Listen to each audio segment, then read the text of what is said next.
à tous, bienvenue dans ce nouvel épisode de Enexterville. Oui, c'est moi, Pépé Foot, qui vais prendre les choses en main aujourd'hui. Et évidemment, je suis toujours accompagné de Lunatic. Bonjour Lunatic. Salut Pépé Foot, Kachi, j'espère que vous allez bien. En effet, en plus de l'introduction, c'est Pépé Foot qui va compter tout l'épisode. Parce que franchement, flemme, j'en ai marre là, c'est bon. Ouais.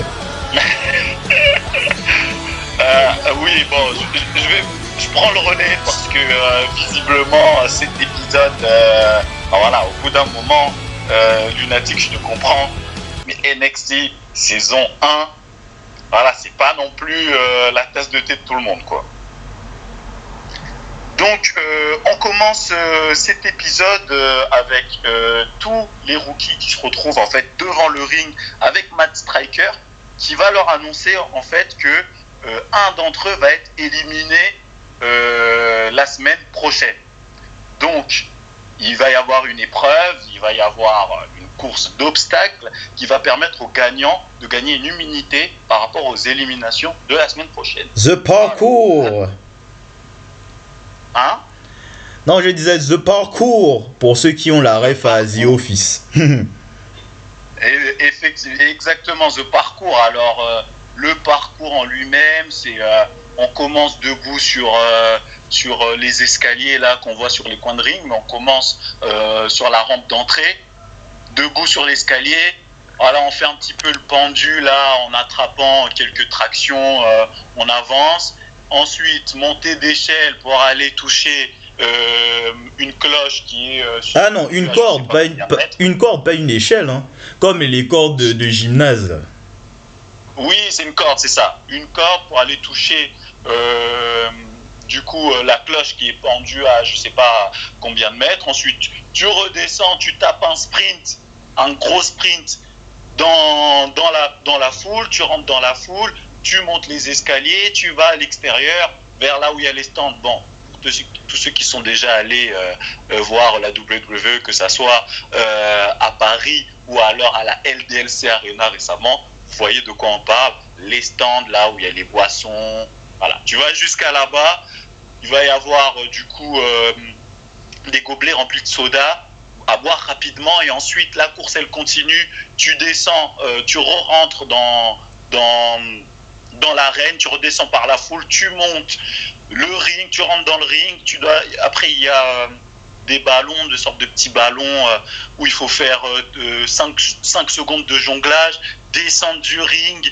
faire 3 tours avec la tête collée sur une batte de baseball contre le sol, faire 3 tours sur soi-même, pousser une lourde caisse, et c'est la fin du parcours. Si vous imaginez le truc, quoi. Waouh, tu as compté tout ça, j'ai pas envie, quoi. Ça me fait déjà chier. Oh là là. Vous imaginez le truc. En tout cas, je te remercie de prendre ma place pour cet épisode, parce que là... Aïe. Déjà, premièrement, quand Matt Striker explique le parcours, qu'est-ce que tu te dis dans ta tête à ce moment-là? Ben, je me dis que ça va être long. Je me dis ça va être long aussi. Donc, on va pas perdre de temps. On commence... Déjà, spoiler, la partie la plus compliquée. Et là, je me dis qu'à un moment, les gars, faut arrêter le catch si c'est ça, franchement. Bref, vas-y, continue. On va pas perdre de temps, on va directement commencer par le premier, Daniel Bryan qui va commencer. Bon, Daniel Bryan, il commence, mais il a déjà des bandages, voilà, il a des bandages plein le corps, parce que, comme vous le comprendrez un peu plus tard, il s'est passé quelque chose à Raw qui fait qu'il n'est pas à 100%. Donc il galère, il commence très difficilement par les tractions, ensuite la corde, très compliquée, il court ensuite, bon, en galérant vraiment, hein, il monte dans le public, il va boire les sodas, toujours dans la difficulté, il redescend, il monte dans le ring, il fait ses jongles, il pousse, enfin bref, je la fais pour Daniel Bryan, mais je vais pas la faire pour tous, hein. Je vais pas la faire pour tous, donc Daniel Bryan, il finit son parcours très difficilement en ayant pris du coup 2 minutes 45 à faire tout le parcours. Difficulté, vraiment, pour un point bien précis. En tout cas, tu l'as déjà annoncé. J'aurai un commentaire à faire plus tard là-dessus. Mais vas-y, continue.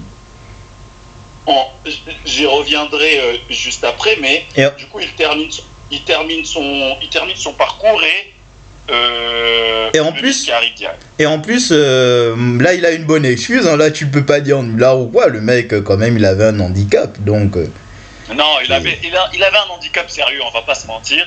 C'est vrai, il avait un vrai handicap. Mais du coup, après son match, le Miz qui arrive, il n'est pas content du tout, le Miz. Hein. Il lui fait comprendre direct. C'est quoi ça? T'es un gros nulard. N'importe qui aurait pu faire mieux que toi.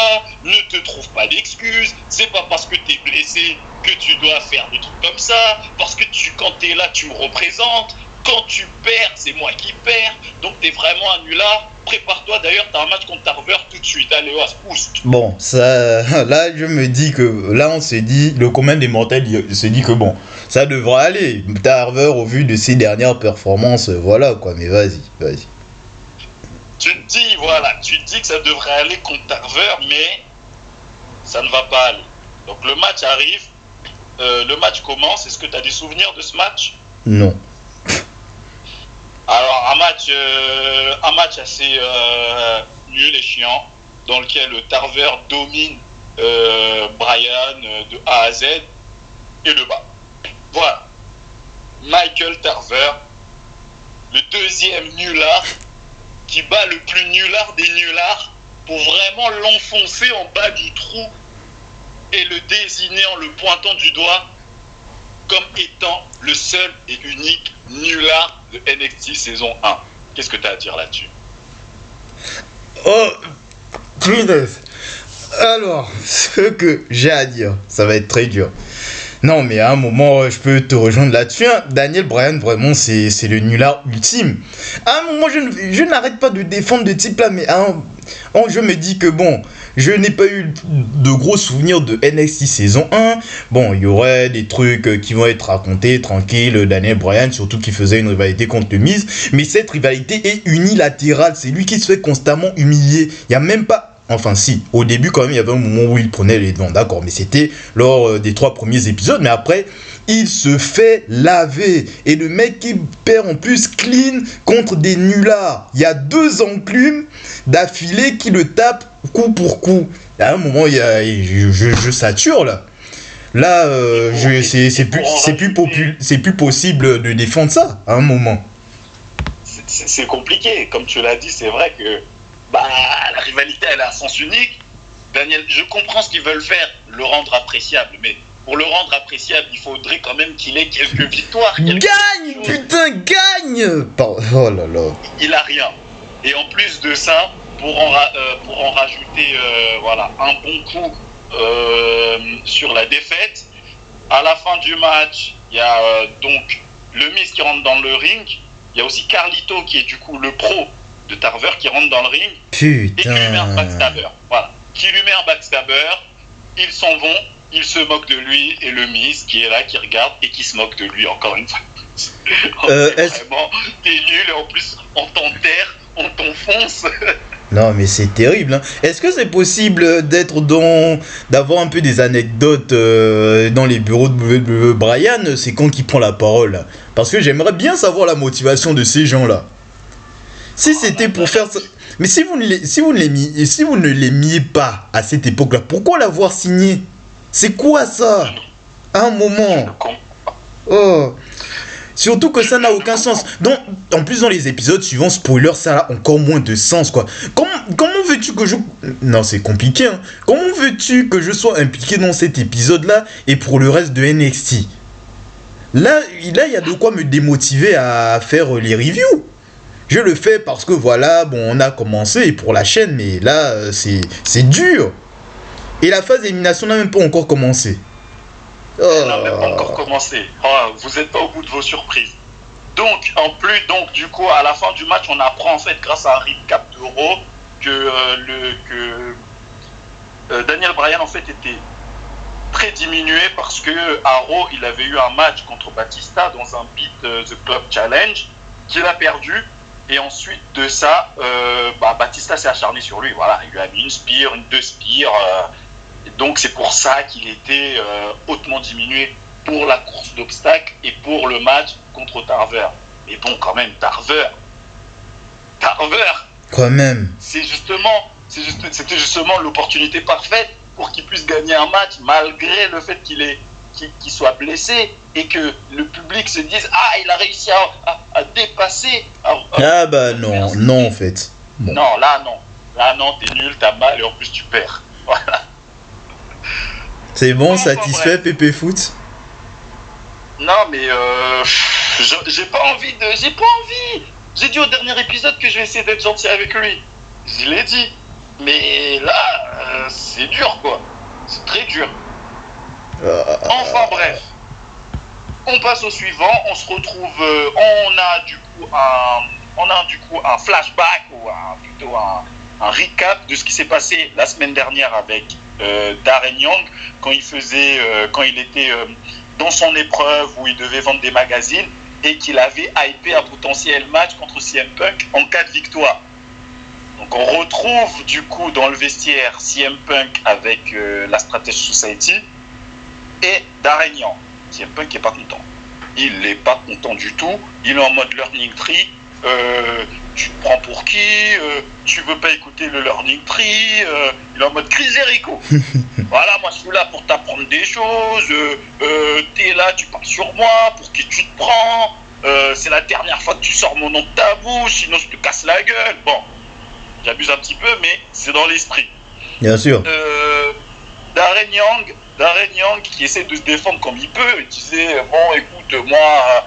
Voilà, j'essaie de faire un petit buzz. Non, tu fais pas de buzz sur mon nom. C'est la dernière fois que tu fais ça. Tu devrais déjà essayer de te trouver une personnalité. Et la première chose à faire, ça serait que tu gagnes.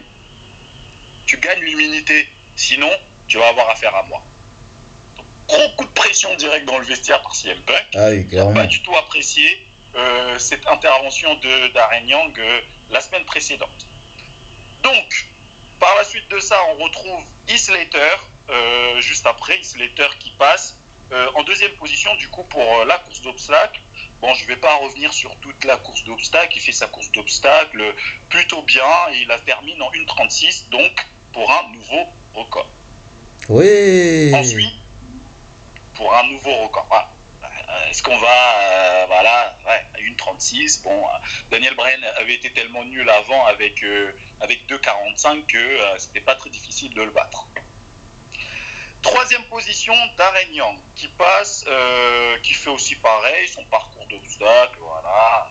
Il le termine en 2 minutes 7 et du coup ne remportera pas cette épreuve. D'ailleurs, je tiens à souligner le plus beau j'ai glissé, chef, de Darren Young en fin de parcours quand il fallait arriver sur le ring. Ça a dû lui faire perdre des secondes aussi lorsqu'il a essayé de passer la barricade et qu'il a glissé. Voilà. Exactement, voilà. Donc Darren Young, voilà, il était pas mauvais, mais les circonstances ont fait qu'il n'a pas gagné. Donc je pense que CM Punk va pas forcément être content.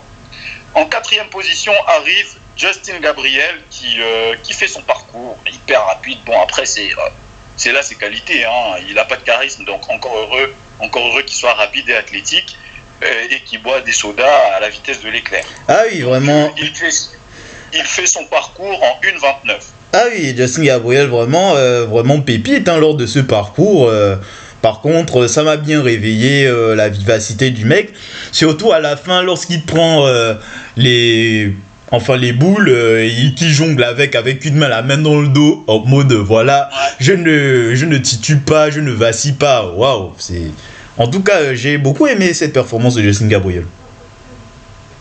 Performance très impressionnante de Justin Gabriel, du coup, qui boucle son tour en 1:29 et prend du coup la tête du classement. Et pour l'instant, c'est lui qui a l'immunité pour l'élimination de la semaine prochaine. Oui. Arrive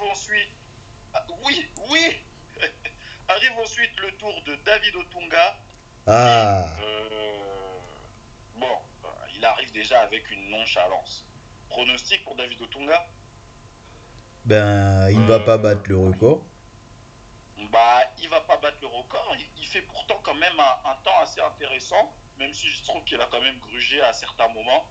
Mais il fait 1,35 et ne bat pas le record. Justin Gabriel reste premier. Et dès qu'il termine dès qu'il termine l'épreuve, Matt Striker prend le micro et lui annonce que, comme il avait gagné la semaine dernière et qu'il avait choisi d'affronter son pro, son match contre R-Truth sera tout de suite. D'ailleurs, avant de parler du match, est-ce que tu as un point capillaire sur David Otunga? Point capillaire de la semaine. Point capillaire de la semaine, j'ai pas noté, mais je crois qu'il n'y a rien qui m'a choqué. C'était coupe assez classique, je crois, avec encore l'étoile, mais rien de bien choquant, mais je ferai attention la prochaine fois. Je sais pas si toi, t'as eu une remarque à faire sur sa coupe. Non, moi aussi j'ai vu que ça semblait normal, en tout cas, entre guillemets. Oui, c'était plutôt classique, on va dire. Classique pour David Otunga, bien sûr. C'est ça.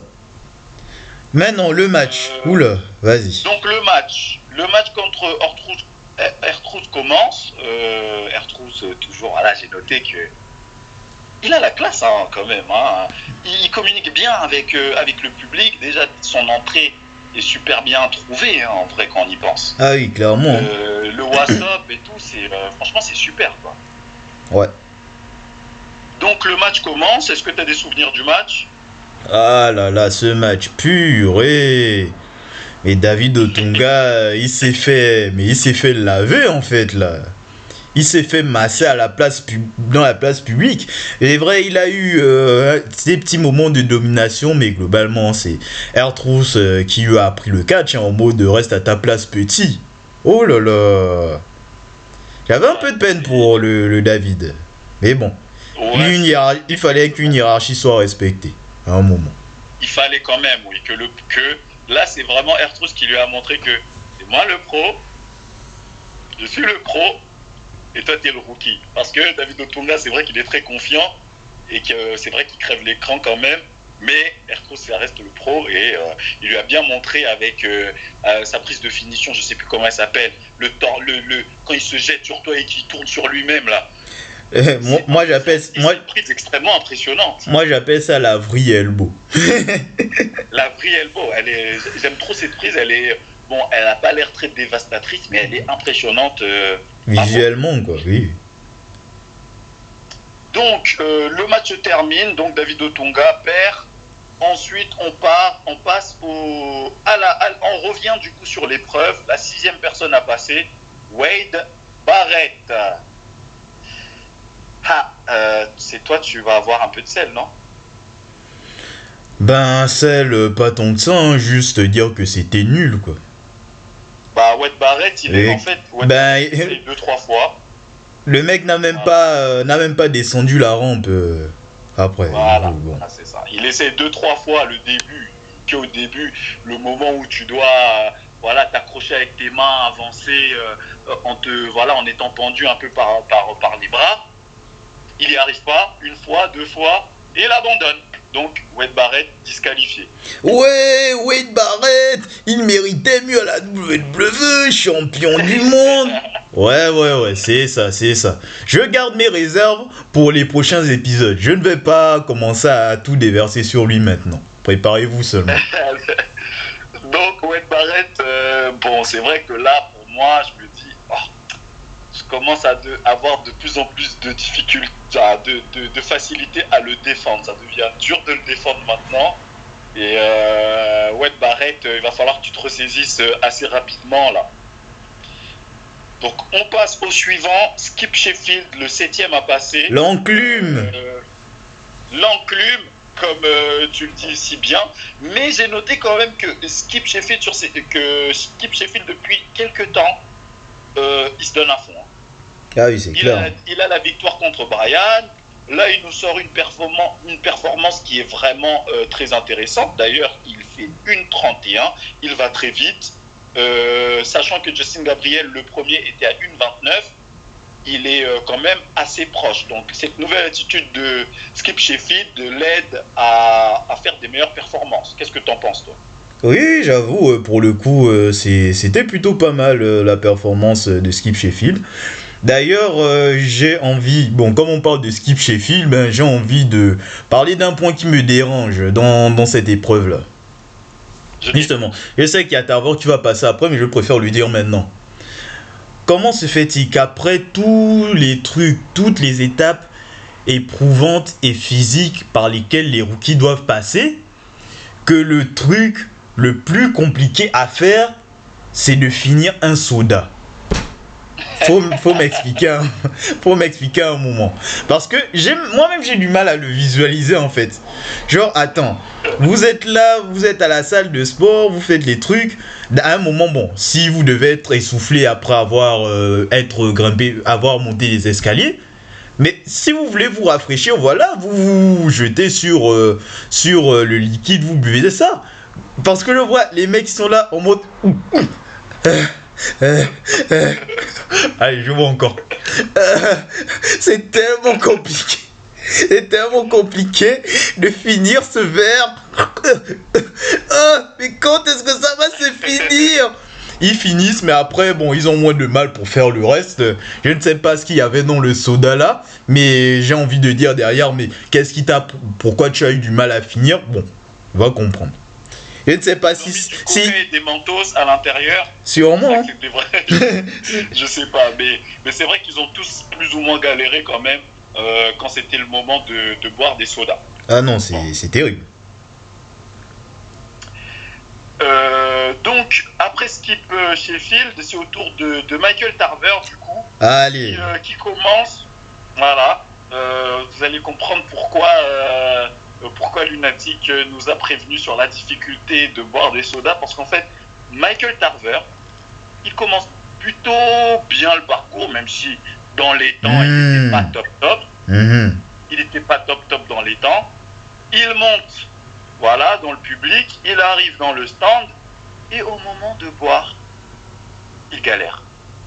Il galère à boire les sodas. Nul. Il est là, en fait, il est resté jusqu'à battre le temps, enfin jusqu'à dépasser le temps de Daniel Bryan, large, alors qu'il était encore en train de boire les sodas. Pour boire un soda, il essaie de prendre 2 minutes, mais bref. Non mais c'est vraiment n'importe quoi. Le mec dans l'histoire, c'est qu'il n'y arrive pas et il abandonne. Mais le mec, quelle quantité de burgers, comme on est aux States, il a mangé avant de venir au catch, franchement. Parce qu'on voit que ça comme explication, hein.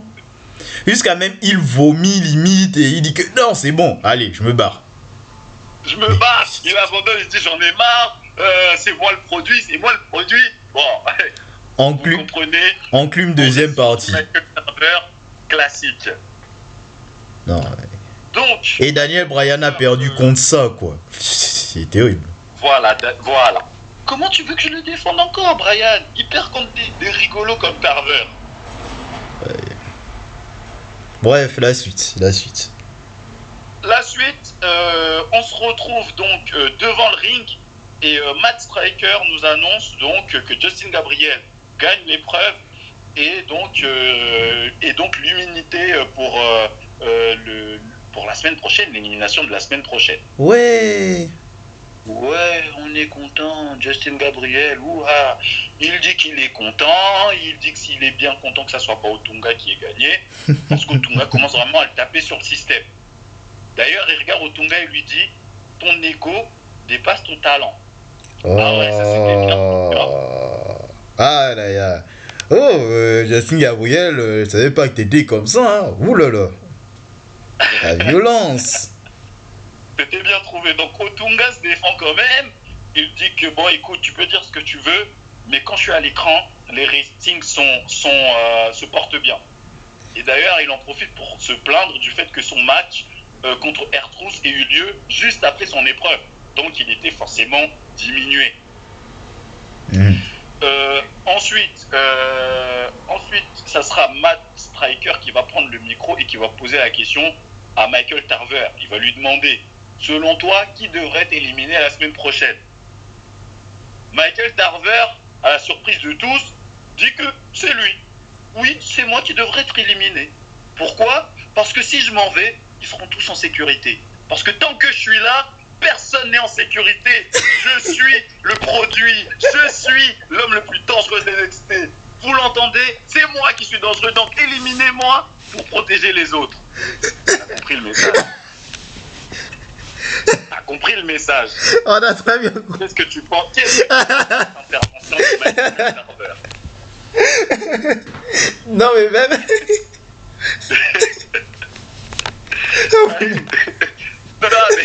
Non mais je sais plus. Non mais... Je sais plus. Non mais bébé football, je suis en larmes. Là, en fait, les rires enregistrés ne suffisent même plus. Là, j'ai pas besoin de mettre ça dans le montage et le propos lui-même se suffit à lui-même. Voilà, c'est lui bon, qui en tout cas, devrait être éliminé. En tout cas, le fourreur que je viens de me taper, voilà ce que j'en pense. Pardon. moi, je vais te dire qu'au moins, Tarver a le mérite de faire réagir la foule. Parce que la foule le eut quand même pas mal après cette intervention. C'est vrai. Skip Sheffield ensuite se voit poser la même question par Matt Striker. Bon, Skip Sheffield se vante un petit peu, voilà, et puis il dit que ça devrait être Tarver, qui devrait être éliminé, yep, Wanadu, voilà. Est-ce que tu as quelque chose à rajouter? Non. On va dire que non. Tarver le prend très mal, s'énerve contre Sheffield, bon, ils se prennent un petit peu la tête, et puis Matt Striker, bon, il n'a pas que ça à faire, donc il donne le micro à Slater, il lui pose la même question. Slater, bon, pas très inspiré, il dit juste que moi je n'irai nulle part, et je pense que ça devrait être Tarver qui devrait s'en aller. Décidément, ils s'acharnent tous sur Tarver. Hein. T'as raison. À raison ou à tort, bon, ils sont tous plutôt unanimes sur le fait que ça devrait être Michael Tarver qui devrait être éliminé. Ensuite, Otunga profite du fait que Matt Striker passe devant pour lui piquer le micro et lâcher un petit peu son venin sur Justin Gabriel, lui dire qu'il a eu de la chance contre lui, que si elle a perdu, c'est à cause de R-Truth, et que c'est R-Truth qui lui met les bâtons dans les roues, etc. Et puis bon, Justin Gabriel, comme d'habitude, hein, il n'a rien à répondre, il ne sait pas parler. Donc, on passe au suivant.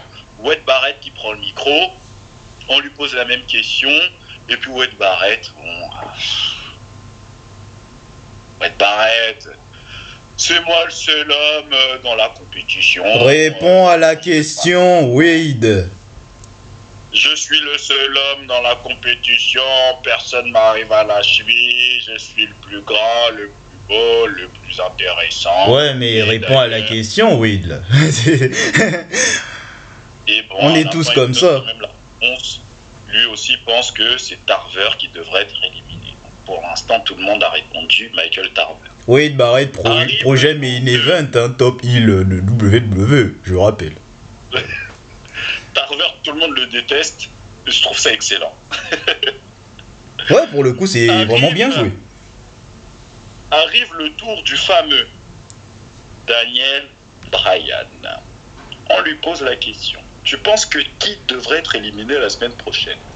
Daniel Bryan prend le micro et répond honnêtement qu'il pense que ça devrait être lui. Mais pas pour les mêmes raisons que Tarver. Lui, il est pragmatique. Voilà. Il dit, j'ai pas gagné un match depuis le début. C'est moi le plus nulard de tous les nullards. J'ai même perdu contre le plus nulard de tous les nullards. Et il m'a exposé devant le monde entier pour la fraude que je suis. Donc, je pense que c'est moi qui devrais être éliminé. Bon, j'en rajoute, évidemment, mais grosso merdo, c'est ça, quoi. Daniel Bryan dit que voilà, il n'a pas gagné un match, donc il devrait être éliminé. Ça a le mérite d'être honnête. Voilà. Ça a le mérite d'être honnête, voilà. Après, ça va avec son personnage, qui est anticapitaliste, qui aime tout le monde, et qui accepte la critique et accepte d'être nul aussi, visiblement. Visiblement. Ouais. Donc, arrive au tour de Darren Young, on lui pose cette question, il dit qu'il n'en a rien à cirer de qui va partir. Ce qui lui importe, c'est que lui, il en veut plus que tout le monde. Il regarde tout le monde et leur dit, j'en veux plus que toi, j'en veux plus que toi, j'en veux plus que toi.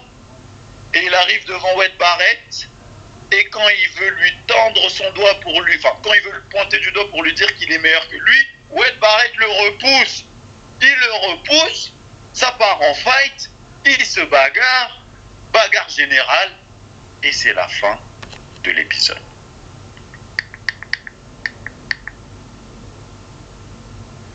Bilan de l'épisode, Michael Tarver MVP du show. Quelque part. Parce que s'il faut parler du reste, c'est nul. C'est nul. J'ai l'impression de retomber dans le deuxième épisode de NXT, mais sauf que là c'est pire. Pour une fois qu'on nous donne une vraie épreuve, voilà, sur l'endurance physique, tout ça, le sport, le catch, quoi. Les mecs, ils galèrent à finir un soda. Mais c'est quoi ça? Qu'est-ce que je regarde? Daniel Bryan qui perd contre le nulard ultime. Qu'est-ce que c'est que ça? Qu'est-ce que je regarde? La fin du show, c'est Tarver qui sauve le bousin en soi, là. Même parce que là, les histoires comme ça, Daniel Bryan qui se fait enterrer, mais qu'est-ce que je regarde? CM Punk devant mon écran, mais qu'est-ce que je regarde? Y a rien qui allait. Wade Barrett, non, j'ai envie de dire mes 4 vérités sur Wade Barrett, parce que Wade Barrett, je pense que cet épisode, ça l'a exposé en fait. C'est un truc qui a fortement exposé, clairement. Mais je garde mes réserves, même si j'ai envie de dire la vérité, mais je vais pas la dire ici. Voilà, c'est pas le moment. Bon, tu auras peut-être l'occasion de le dire dans les épisodes à venir, mais c'est vrai que quand même cet épisode c'est compliqué. Tu vois en fait le booking. En fait le problème c'est un peu le booking, hein, parce que ça reste quand même divertissant, ça te fait décrocher 2-3 sourires. Mais comment sont racontées les histoires, notamment l'histoire qui est censée être l'histoire principale, celle de Daniel Bryan, elle est vraiment très très frustrante. Et puis certaines stars qui sont censées être les favoris dont tout le monde parle, notamment Wade Barrett, qui n'est pas vraiment au niveau. Quel pétard mouillé quand même, la storyline. Bon. La storyline, Bryan mise vraiment quand même un sacré pétard mouillé. Hein. Sinon, cet épisode, c'était vraiment pas terrible. Et j'ai envie de dire, heureusement, qu'on a les éliminations qui vont commencer la semaine prochaine.